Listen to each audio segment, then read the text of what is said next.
Hello, everyone. Welcome to the 10th episode of the Rejected Pre-Med podcast, a space where rejection is celebrated. The podcast is truly all about showing how rejection is often redirection and it is not inherently negative. In fact, it can lead us to personal and professional growth and could be viewed as an opportunity. In today's episode, I'm very happy and honored to welcome Dave Robens as our guest. Dave has been an occupational therapist since 2007. He not only worked with thousands of clients during those 10 years of practice, but he also spent 14 years caring for his own father after a severe stroke. Dave specializes in building deep connections and identifying patterns that hinder people from maximizing their physical and psychological function in their daily environments. He developed 3 years worth of curriculum for a course that assists people in opening their minds up to possibilities, that helps people recognize their blind spots and shift their mindsets towards an optimistic future. With this experience, Dave shifted from the public healthcare system into working with businesses and individuals towards mental wellness as a certified transformational coach, using choice and connection as powerful tools in thought. His book, with the working title Love Your Father, Heal the World, is in process for publishing. And Dave has a special offer exclusively for listeners of this podcast, so be sure to stick around until the end of the episode to find out what it is. So, Dave, thank you so much for making the time to appear on the show. I am very happy to have you on, and I'm very much looking forward to the wisdom you will bestow upon us in this episode. So can you first just start by telling me, how do you feel about doing today's episode? Well, thank you. Let me first say how much I appreciate you welcoming on to your podcast, Valeria. I really appreciate it. I'm honored as well to be able to share this time with you. And I'm excited to see what comes up during our conversation. The last conversation we had was great. I think it was a great foundation for building a relationship that we built. And yeah, I'm really looking forward to seeing what comes from the questions you ask and being able to serve you and your audience as best I can. That's great to hear. That's great to hear. Yes, thanks again for being on this show. So my follow-up question for you. So you have been practicing as an occupational therapist for many years now, but in our first meeting, you shared with me that you didn't get into occupational therapy the first time applying. So can you share that experience with me again and the listeners and how you dealt with that? Yeah, absolutely. I mean, not only did I not get in the first time, I didn't get in the second time either. So, I was in acting school when my father had his stroke. I previously had achieved a Bachelor of Arts in Psychology. And then I traveled for a while, went back to school for acting. And then my dad had his stroke. And while I was wanting to be an actor, it was more important for me to support my family. So I dropped out of that acting program and I supported my dad for as you said, a number of years. And while I was marketing this business to help people like him adjust their lives and their homes to these newly acquired challenges, somebody said that I really need to be an occupational therapist in order to be successful in my business. So I went and applied for the Master of Occupational Therapy program at the University of British Columbia. And I was so excited because I got an interview. And I went to the interview and it went incredibly well. They told me that it went incredibly well. They were very excited to have the opportunity for us to collaborate in education. And then I got my first rejection, which was that my GPA from my undergraduate degree was not high enough for them to allow me into the program. To say the least, I was disappointed. But I guess I had lived long enough and knew finally what I wanted to do enough that I could tap into my determination. And I went back to school and I took a number of counseling psychology courses and I got between 91 and 98% in all of them. Was finally able to be a great student. Again, I think because I finally knew what I wanted to do with my life. And then I applied again. And this time I didn't even get an interview. And I thought, well, shit. What do I do now? So I was having a conversation with a friend of my mother, and she said, well, they don't know what they're missing out on. You should probably write them a letter to tell them. And I thought, well, that's a great idea. So I wrote this letter, and it basically said, hey, last time I got an interview. This time I didn't get an interview. I didn't even get an interview. Last time you were excited to let me in, and this time I can't even get in front of you to let you know how capable I am. And you haven't looked at how great a student I've become. I got between 91 and 98 in all my classes. And that should show you that I'm really determined to be a part of this program. And the letter worked. Got an interview. Did really well on the interview again. And then I got my next rejection, which wasn't a full rejection, but it felt a little bit like it, which was been put on the wait list. So what that meant was, like, you're good, but we can't really let you in unless somebody who we would prefer to get in there rejects us. But lucky me, some decided not to do the program, and I managed to get in. And I later found out that the interim head of the department actually really appreciated my letter. I worded it better than I spoke it just now, but it was obvious how determined I was and how capable I was, and how interested I was in becoming an occupational therapist. Right. And how do you think that experience shaped your approach to rejection in general? Oh, that's a great question. I think that it was a lot of things before that, like a lot of rejections before that actually shaped my capacity to not really be too heartbroken about all of it. You know, as an actor, there's a ton of rejection. I mean, you audition and you audition and you audition and you audition, and most people who audition land fewer roles than what they audition for, right?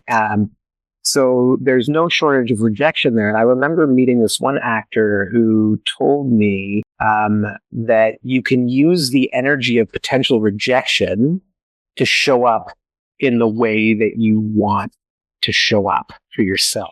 So instead of feeling hard done by, or like angry, or really like the sadness of rejection, the hurt of rejection, I'm not immune, so I would feel some sense of disappointment, but I'd also feel you to show up with even more determination, enthusiasm, excitement thereafter. Yeah.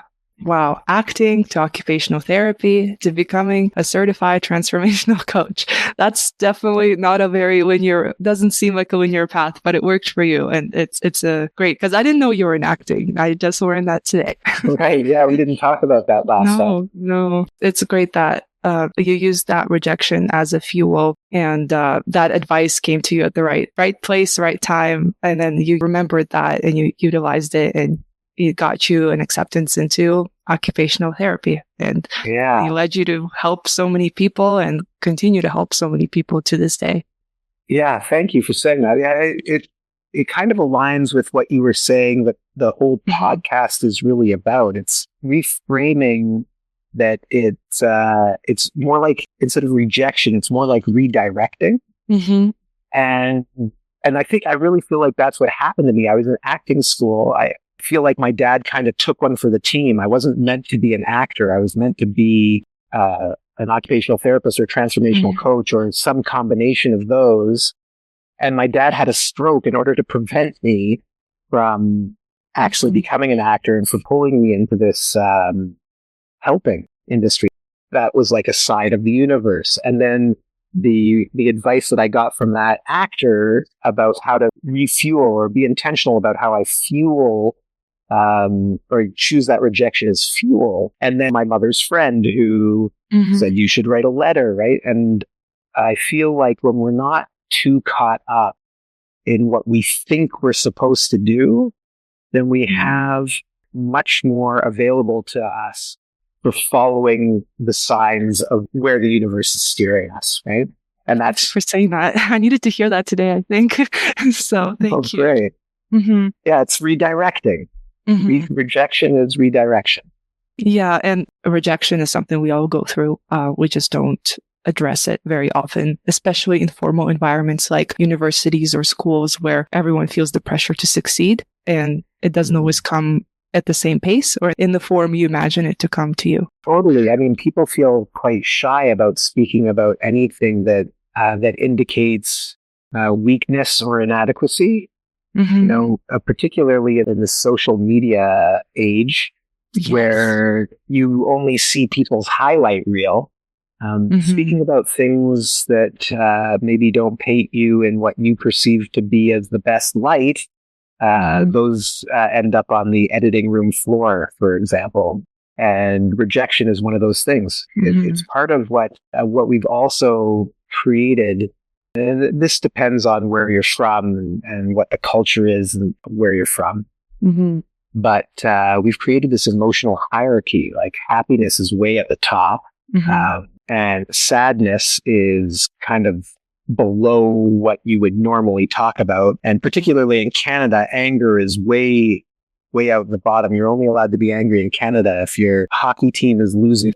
Otherwise, you're not really like anger. We call it frustration in Canada. We don't even say, oh, that's a bit frustrating for me. We even slip away from that. But sadness would be one that would be associated with rejection. And sadness, it's not preferred emotion. It doesn't have the same weight as people give happiness. Like happiness is the goal. That you miss out on the depth of the human experience if you stick with happiness all the time. Yeah. And as you're saying that, I remember the movie Inside Out. You watched that? Yeah. Oh, yeah.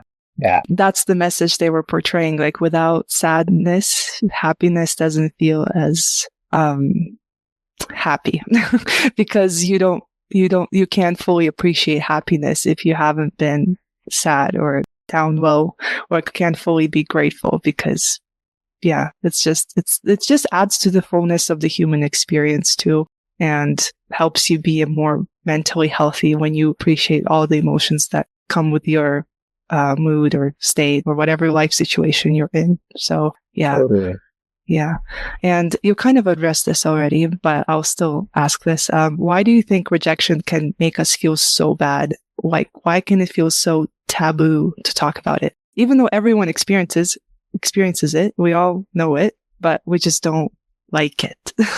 Why? Yeah, no, fair enough. I mean, I'm not a behavioral biologist, but I mean, I've got some experience with from the people with whom I've had the chance to work. I think that there's a biological component to it, and that the biological component ultimately is one of survival. If you're part of the tribe, then you have people protecting you and helping feed you, and you're helping them and feeding them. And if you're not part of the tribe and you're on your own, then it's a lot harder to stay safe and be fed. So I think there's a component of it that's actually biological, where we fear our well-being if we're going to end up alone. And I think that translates into more than it needs to now that we have a lot more information than we did when we were living in caves. But well, I think that that's a component of it. I think another one is that there's no manual, or at least I haven't seen a thorough manual yet for raising children. And there's so many opinions and ideas. But, when we are doing something that maybe our parents don't want us to be doing, and they react in a way that feels like it hurts our feelings, we start to associate rejection with like a removal of love. And we also, again, start worrying for our well-being, but also for our connection that we want to have with the people who we care about most. So I think we quite quickly start associating rejection with feelings of hurt, and also feelings of biological well-being. And because there's no manual, there's not a lot of parents who are being incredibly supportive in that moment and saying, this isn't about hurting your feelings. This is about setting boundaries. This is about what's okay when you're a part of a team like this, and figuring out the pathways for us all to support each other in a way that maximizes all of our capacity and all of our value. And I mean, I'm saying this, but I don't know what potential results of this could be for kids moving forward.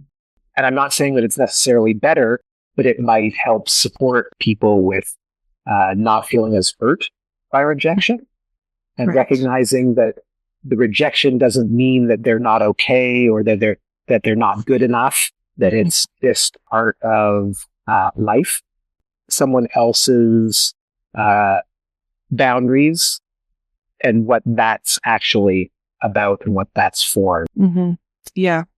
Yeah. And what you were saying reminds me of one of the episodes I did, because often I emphasize the importance of leaning on your support systems when you're going either through rejection or other life setbacks. And then when one of the episodes actually cover what it means to actually support someone in a good way, because you can lean on your support systems, but if your support system doesn't really fully know how to support you, like what not to say. And so it's very important to, provide that support and for kids to be raised with, for lack of a better term, emotionally aware parents, and how certain things, when they say them, how that can affect a child, or even with friends, like how something you can say can affect your friend, and being mindful of the words and that we use, and being mindful of how we support others. So I fully agree with you. And there's a biological component to it as well, because there's this aspect of social pain that you feel when you're rejected. And it's very important to have people by you who reassure you that you're still you're enough, you're still a good candidate. It's not personal. There's just other factors at play here. Not all things are meant for us. So saying things like that, I don't know. Maybe there are better ways. That you're the coach. Maybe there's other better ways to support. But that's something that would help me to hear. But I mean, I think you tapped into something that's really important there, and that's knowing the person and being able to show up the way that they would benefit most from you showing up. And this is something that also we haven't really focused on super well in our education system, I don't think, and that's communication. It's very hard for people to even understand what they need. So in your scenario, you said that you wouldn't feel well supported if somebody said, "Stop crying, suck it up." Yeah, I mean, it might sometimes, but when it just happened to me, it's just in the moment, it's for example, yesterday or today, probably won't be beneficial to me. Right. But you were never taught to say to that person, you know what I could really use right now? I could really use you listening. And if you could support me through your words by saying things like, "You've got this. I'm here for you. Would you like a hug? Do you want to go for a walk? Should we get some ice cream?" Whatever it is, we also haven't been taught to really recognize how we're feeling and what we need, but then to communicate that to others, right? And that really would help us help our friends help us. Yes. Yeah, you're right. It's about having that clear communication. Both sides. Yeah. And communication with yourself too. What do I really need here? Do I need somebody to tell me to buck up and get back at it? Or do I need somebody to just hold me and let me cry on their shoulder for 6 days and then take me out for ice cream, right? What do I really need here? And getting to know yourself at that depth to really understand it. And then step into brave communication to be able to ask for it. Yeah, I found that with my personal experience, the more honest I am with myself, the more honest I feel like I can show up for other people and be honest with them about what I need and how they can best support me. Based on your experience on working with many clients over the years, what advice would you give to someone struggling to overcome rejection and the feelings of shame that come with it? And I think I've asked you this in our first meeting, and you did say something about how the narratives we create in our heads, the language we use in our heads to define certain things, how that can help shape the trajectory of our lives. And for example, you can always say to yourself, "Oh, this is so difficult. This is difficult. This is difficult." Why do you frame it that way in your head? Yeah, sure, it can be tough, but at the same time, you can reframe it to say to yourself, "It's easy. It just takes practice and you'll get there." may seem hard now, but it'll become easy later. So can you just elaborate on that a little bit? I may have butchered a little bit of how you framed it, but I want to hear your perspective on this. Yeah, If that makes sense. Yeah. Yeah, it totally does. I mean, even your question itself has the opportunity to shift. So the question was, what advice would you give to someone struggling to overcome rejection? Mm-hmm. So you're picking up on it now. I could see by your face. So struggling to overcome. Mm-hmm. Okay. Mm-hmm. If you believe that you need to struggle in order to overcome rejection, well, then you likely will. Right. Yeah. You likely will struggle. And overcoming rejection, I mean, I'm not sure whether overcome anything. My theory would be that we integrate so that we integrate the information we learn so that we can handle it differently in a future occurrence, right? So what advice would I give to someone who is practicing how to integrate their rejection story? There's so many, but even just that, like watching your language. Yeah.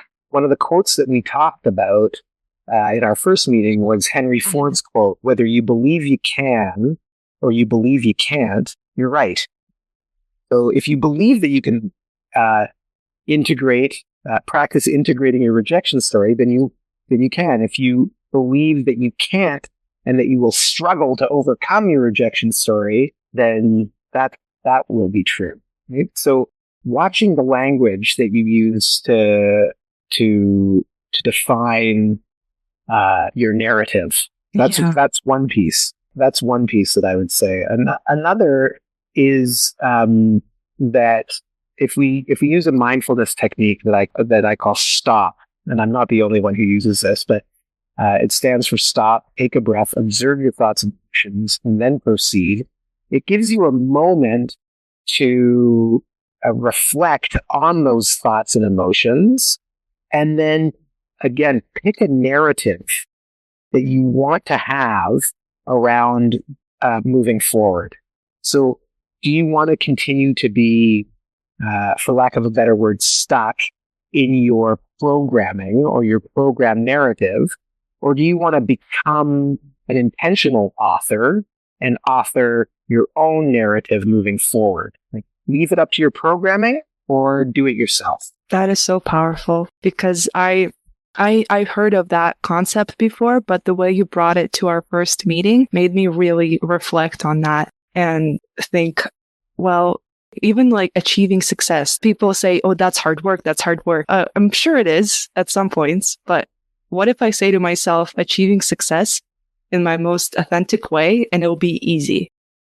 Like, what happens?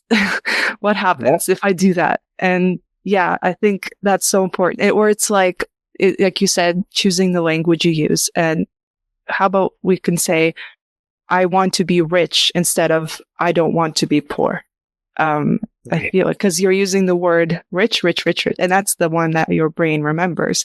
For example, I'm just throwing out examples here. But if you keep repeating to yourself, poor, even if you don't want to be, but that's kind of, you always associate, or that fear develops of being poor because you don't want that. But what a fascinating concept that our thoughts really do frame the trajectory of our life. Scary and exciting at the same time. Yeah, well, whether you believe it's scary or whether you believe it's exciting. Here you go. It's exciting. It's only exciting. And you truly are responsible for your thoughts and what you think, because it all starts from those steps. It starts from your thoughts and it goes into your life. So you said there that we're responsible for our thoughts, and I'm not totally convinced that that's true. Like, I don't even know where the origin of thought exists, right? Like, I don't know whether some great being is planting the thoughts in my head. I don't know whether they're coming from my experience. I don't know whether they're coming from some fruit that I ate in the morning. I have no idea what the origin of thought is I'm not even sure. Anyway, but we are we are responsible for our reactions and our responses to those thoughts. Because I definitely have some thoughts that pop into my head that are not ones that I want to act on. So, and I know that they show up, but and maybe it's just that I wouldn't want to take responsibility for them. Yes, no, you're definitely right. I like that version better. Our reactions and our responses to our thoughts are what help us shape the trajectory of our lives. Can we leave it at that? Is that good? Totally. Good. And you've sort of addressed this, but what are some effective tools or practices you have found to be effective for overcoming? Oh, here we go. Let me do this. I'm going to rephrase the question that I wrote, so it sounds language-wise, it's a bit more optimistic. Practices they have found to be effective to redirect yourself from your rejection. Is that bad? That's not grammar, but either way, I think the message stays. You previously mentioned mindfulness. I think that's very important. Can you elaborate on that or mention some other techniques? You bet. For me, it's really about learning to pick the right cherries. I think we talked about the cherry tree, right? That if we were to look at a cherry tree, and the cherry tree will have cherries that are ripe, and the cherry tree will have cherries that are rotten, and the cherry tree will have cherries that aren't ripe yet. And if we look at each one of those as though they're thoughts, we're not going to pick the rotten cherries because we don't want to eat them. We're not going to pick the cherries that aren't ripe yet because we want to give them a chance to ripen. And if we're picking the ripe cherries, which are the thoughts that are going to serve us best in supporting becoming the person who we want to become from this day forward, then we're picking the right cherries. Right? Let the rotten cherries fall. You don't have to pick them. We've all picked rotten cherries. All of us have had thoughts that, aren't the best thoughts for supporting a future that we want. And we've picked cherries that aren't ripe yet. And then we end up making mistakes, which are really just learning opportunities anyway, but we make mistakes. And if we take the time to pick the cherries that are the right ones, and we know that we can consciously do that, then we're living more intentionally. So our programming might keep us picking rotten cherries or might keep us picking unripe cherries. But if we can take a second, use the mindfulness technique, stop, so that we can be conscious of which cherries are the right cherries for us to pick in this moment, then we can steer our life in the direction that we want it to go, rather than just leaving it up to our programming to do it for us. And would you recommend, because I know for me, to keep track of my thoughts, it helps to do meditations. Journaling is also a great way to keep track of your thoughts, because sometimes you don't fully know how certain thought came about or what triggered that thought. Would you agree that those are good techniques to do or practices? Or would you have something to add? Because there might be people like, I don't know how to stop picking rotten cherries. I don't know how to do that. Like, where can they start? I think that it all comes back down to deepening awareness. And there are endless practices for deepening awareness. So meditation is one, as long as you don't spend 3/4 of the time beating yourself up for not getting meditation right. Right. Yeah. Which is also a common practice. The stop practice that I mentioned, implementing that, like pick something you do 20 times a day. And that might be walking through a doorway, going up and down stairs, petting a cat or a dog, changing gears on a bike, getting in and out of a car, anything you do 20 times a day. And in that moment, just practice stop, take a breath, observe your thoughts and emotions, and then proceed. And that'll help deepen your awareness. So if you need it in a specific situation, you've been practicing it so frequently that it'll show up for you. Not every time, but practice makes improvement. Journaling is another great option. Depending on what you're journaling about. If you're journaling about what you did with your day, then maybe less so than what thoughts did I have today? How did those thoughts affect me with my day? Was there anything that I would do differently? I know some people who do a climb in bed review. So the first thing they do when they climb into bed and close their eyes is they start from the moment they woke up and they review their entire day with as much detail as they possibly can. It's a great memory exercise as well, but it's also creates greater awareness of what you did and what you were doing and what you were thinking when all of those things were happening. Some people will do that and then they'll ask themselves, what could I have done differently or what would I have done differently today? One of the things that we do in our household is we play Happy Crappy, which is like a version of Roses, Thorns, Bud. But basically, we talk about something that was happy from our day and something that was crappy from our day. And then we ask for consent to share. And if consent is given, then we can support the people with their crappies and what they can learn from the crappies that they've experienced. But again, it's just to bring people into greater awareness. Another practice is just square breathing. So breathe in for 4, hold for 4, breathe out for 4, hold for 4, breathe in for 4, hold for 4, breathe out for 4, hold for 4. And that just gives you a second to basically, again, stop and then do some reflecting during that time. You might even be able to play some games, pick your person and have a game that's like, how was your day? Great. How was your day? Great. Okay, let's get into it now. What worked really well for you today? And what would you do differently today? And it's, again, just an opportunity to dive deeper into awareness. And I know that people really like to gamify things. So yes, it's fun. Right? It's you're learning and you're having fun and you're playing. And I think it's a win-win for everyone, for everything. Right. Yeah. So I'm going to shift gears a little bit, but not really, by moving on to the next question. So in your work, you help clients shift their mindset towards a more optimistic future. And you said using choice and connection as the tools and thought. Can you elaborate what you mean by choice and connection? And how can we use choice and connection to redirect ourselves from our rejection and other life's potential situations? Yeah. Here we go. Yeah, you're doing really well with Thank you.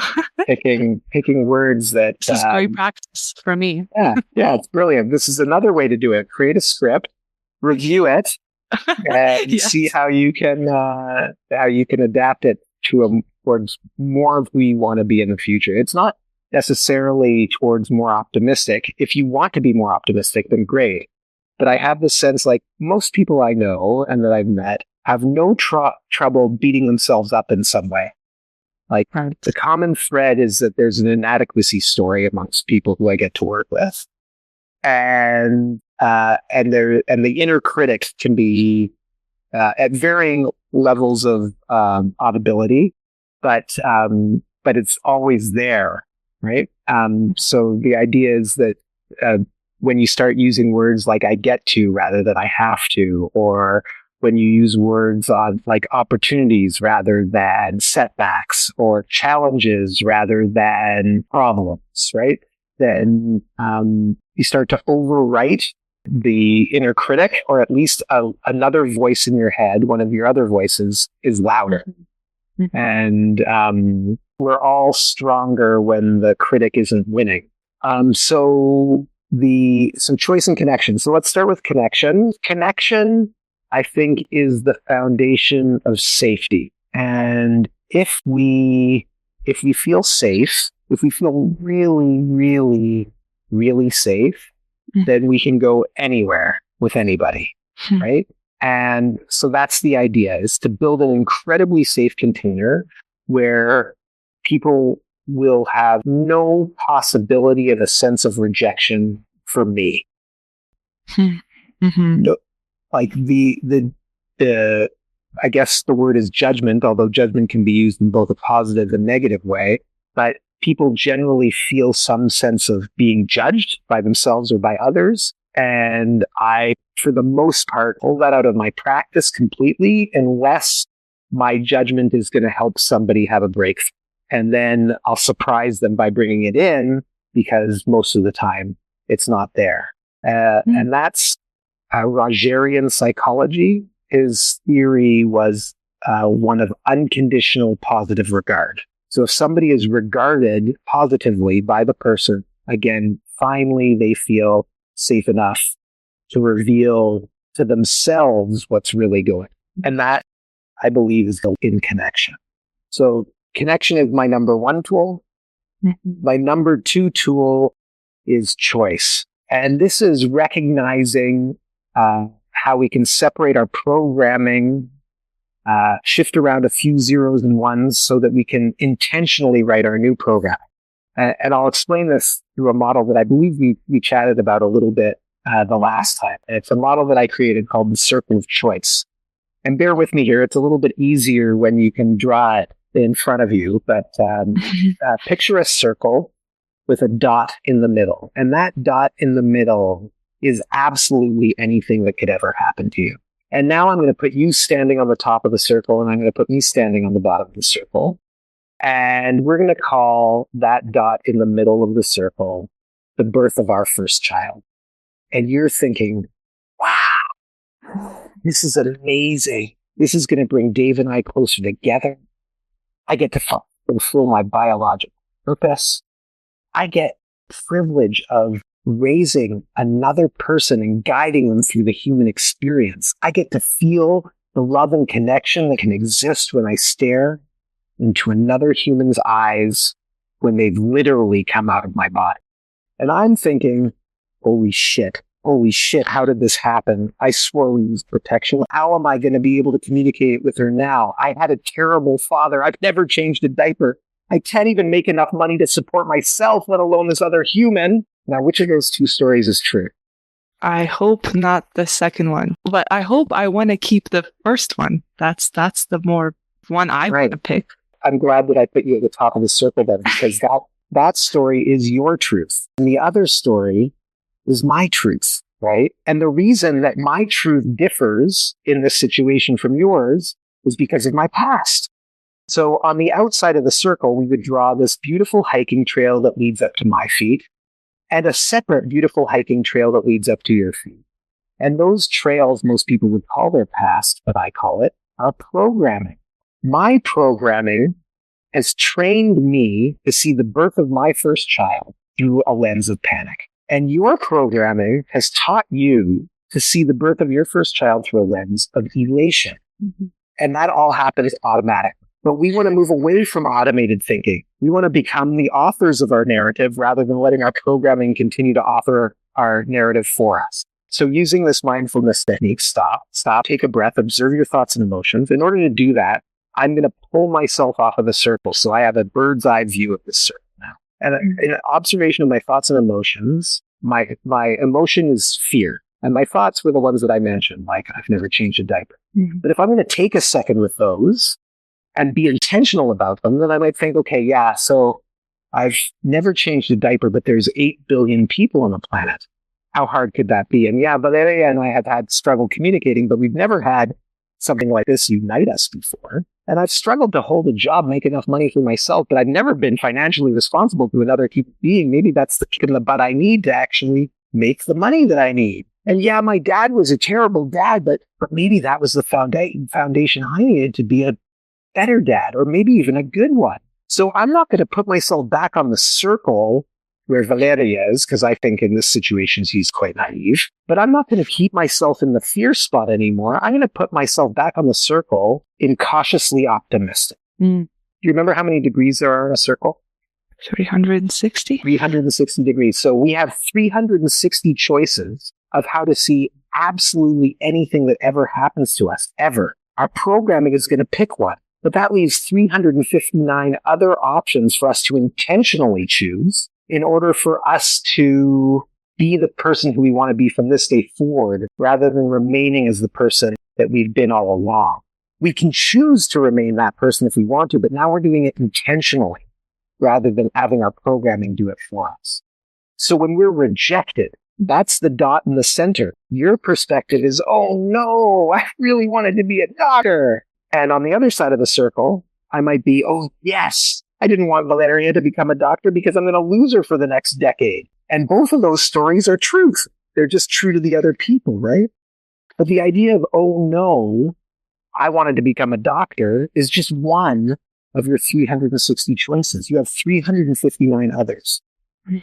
And knowing that you've got that capacity and that power and now that knowledge and that tool, you get to pick. Mm-hmm. That's really powerful. Thank you. I don't even have anything else to add to this. I'm just absorbing as you're speaking. So I'll just let that sit at that. And thank you. Thank you for putting me in the situation, because it makes me actually be more absorbed into the lesson that you were trying to, or the idea that you were trying to portray. And so that was very beneficial. I'm so glad. Thanks for listening. Yeah. And I'm going to move on to the next question. Sure. But you worked with many people over the years who can feel all sorts of ways when they've experienced rejection.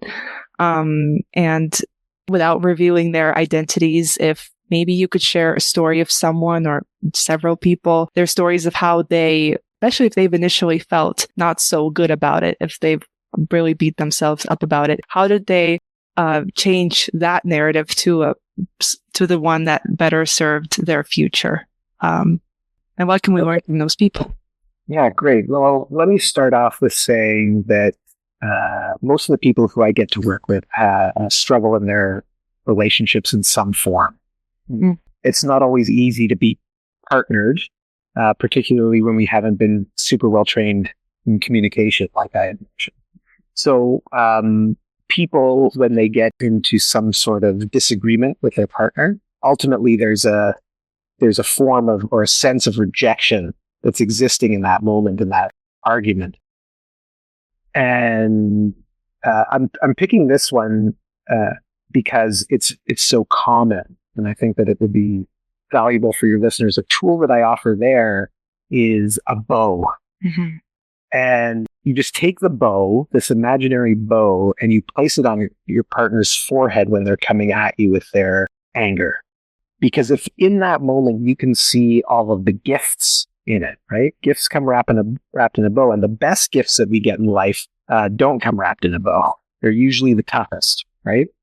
Mm. So if we can put a bow on it, we're empowering ourselves to shift out of our automated way of thinking, which is generally some form of defense, and we're recognizing that this other person is needing us right in that moment, right? One of the gifts is that your partner is in distress right now. How can you show up for them? That doesn't mean you become a doormat, but it does mean that you shift your habit and you move it to something that's more intentional. So instead of moving into the habituated defense that you would do, now you're disrupting the pattern and moving more towards something that might represent who you want to be, which is somebody who shows up for their partner. A side benefit of that is that it usually pulls all of the anger out of it because the person's feeling supported. Not every time, but it has that capacity, which also disrupts the pattern. And it's modeling maybe how you'd prefer to be treated if you're losing your shit yourself. Right? Yeah. So it's shifting away from the habituated way of thinking about rejection or needing to defend yourself from this aggression or anger, and moving more towards what is actually going on here and how can I move toward my ultimate goal, which is probably not fighting. Right. And this reminds me of a moment from a movie I saw, and I think there was this scene, and I think I don't remember the movie, but the line was said by Morgan Freeman, and I think he was playing God in that movie. I think it's about something about Noah's Ark, and he was saying something like, when you want to be kind, do you just become kind, or you get an opportunity to be kind? So when you want to be more supportive to your partner, you don't just become suddenly more supportive. You get an opportunity for that. So you see that, like you said, they're angry. Like imagine the bow, like that's a present. That's an opportunity for you to show up the way you want to show up. And if you want to be strong, sometimes life gives you situations where you'll become strong. And that analogy, that's what it reminded me of. But Yeah, it's a beautiful scene with Morgan Freeman, which is exactly that. Like, if you want to become more patient, God will deliver lots of opportunities to exercise your patience. I train you how to be more patient. And I want to, like, again, just caution. The idea is not to set you up to get walked all over. Right? The idea is actually one of empowerment, where you're becoming in charge of your narrative rather than your programming just, again, pushing you into defensiveness. Yeah. Yeah. Well said. Wow. There's just so much that was said, and the wheels in my head are turning and just thinking and coming up with new things and new ideas and thoughts that would better serve me. And I got so much out of our conversation, and we are soon coming to the end of this episode. Do you have any last thoughts or main takeaways you have for anyone who's listening in? I love that. And as a coach, it's a technique to, when somebody asks you a question, to actually reflect that question back to them. So I'm actually gonna throw it back to you. Like, what are your main takeaways from this conversation? Well, for me, I really like the idea of how our reactions and responses to our thoughts frame our life, pretty much. I find that so much goes from there, and having that awareness of your thoughts and having that awareness of how you respond to those thoughts, and not being too hard on yourself when those thoughts are not the best. You can either pay attention to that thought or, replace it with another one that makes you feel better. Or when negative thoughts just keep coming for some reason, don't pay attention to them. It's always your choice. You have whatever situation you are in, no matter how it may seem, you always have a choice. And I think that's very empowering. And I would love to leave with that message almost, because we have the power in what decisions we make, what choices we make. And I think that's very important for people to understand and to know. Thanks for that. And you helped remind me of an image that also helps me with thought analysis. And that would be like, it's almost like you're standing in a river and thoughts are in flow, like they are the water. And thoughts will just keep on flowing unless you get in their way. So if a thought that you would label as negative is flowing, it will just keep on flowing all the way through you unless you put up some sort of barrier where it then gets caught on you and sticks with you for as long as it sticks with you. So we have this opportunity, because I don't want us to like ignore the thoughts. I want us to see the thoughts, but then not give those thoughts any more value than what we would want to give to those thoughts, right? Right. These thoughts are part of who we are. They're coming up as a part of our human experience. But how much do we want to invest in them? How much energy, effort, time do you want to invest into these particular thoughts? Or do you want to just keep on flowing? Here you are. Okay, bye-bye. Oh, here's another one. Nope, don't like that one either. Keep on going. Oh, yes, there's one. Oh, I like that one. Maybe I'll hold on to that for a while. Here, I'll put it in my pocket. Yeah. Oh, there's another one I don't like. Just let it keep on going, right? And that's one of the ways that people have a tendency to meditate, is just this allowing the passage of thoughts to just keep on flowing through without judgment and without blocking them, so that you end up holding on to them for longer than you may want to or need to. Mm-hmm.